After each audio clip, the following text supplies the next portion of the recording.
শীত মানেই নতুন আলু আর নতুন আলু মানেই আলুর দম। সো হে এভরিওয়ান, আসসালামু আলাইকুম, ওয়েলকাম টু মাই চ্যানেল।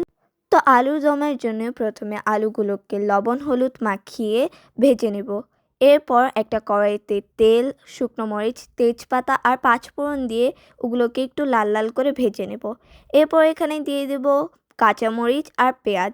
তো আজকে আলুর দমের আলুগুলোকে সিদ্ধ না করে ভেজে নেওয়ার কারণ হচ্ছে এক্সপেরিমেন্ট করা। তো আমরা তো সবসময় আলুটাকে সিদ্ধ করি তারপরে আলুর দমটা বানাই, কিন্তু এবার আমরা চেয়েছিলাম একটু অন্যরকমভাবে ট্রাই করা, তার জন্যই মূলত আলুটাকে ভেজে নেওয়া হয়েছিল। এরপর আমরা এখানে অ্যাড করব বাটা মশলা। বাটা মশলায় ছিল পেঁয়াজ বাটা, আদা রসুন বাটা। এরপর এগুলোকে একটু কষিয়ে নেওয়ার পর এখানে দিব লবণ, হলুদ আর মরিচের গুঁড়া। এই কিছু বেসিক মশলা দিয়ে আজকে আলুর দমটা সিম্পলভাবে রান্না করার ট্রাই করেছি।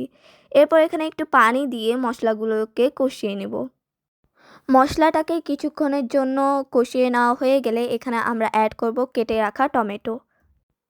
টমেটোটা দিয়ে লাস্টবারের মতো আরও কিছুক্ষণ কষিয়ে নেব।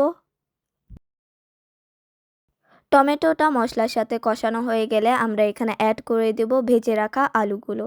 ভেজে রাখা আলুগুলোকে দিয়েই এখানে নাড়াচাড়া করে নেব যতক্ষণ না পর্যন্ত আলুটা মাখো মাখো হয়ে যাচ্ছে, ততক্ষণ পর্যন্ত আলুটাকে নাড়াচাড়া করেই যাব। আলুটা মাখো মাখো হয়ে গেছে, একটু একটু ঝোল বের হয়েছে, এরকম টাইমে আমরা এখানে অ্যাড করে দেব ধনিয়া পাতা। ধনিয়া পাতা অ্যাড করার পর আলুর সাথে ভালোভাবে মিশিয়ে নেব। আর এই তো আমাদের আলুর দম একদম রেডি। তো আলুর দমটা অনেকে লুচি, পরোটা, সাদা রুটির সাথে খায়। আজকে আমরা সাদা রুটির সাথে আলুর দমটা খাবো। তো তার জন্য প্রথমে ডোটাকে ময়দা দিয়ে ভালো করে মেখে নেব। এরপর রুটিটাকে গোল করে বেলে নেব।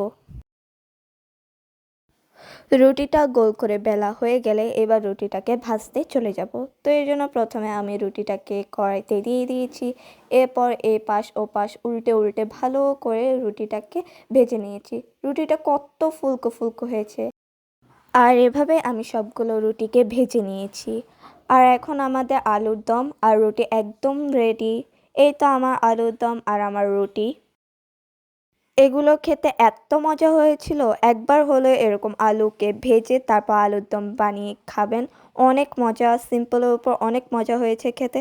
তো আজকের ভিডিওটা এতটুকু। Thank you for watching.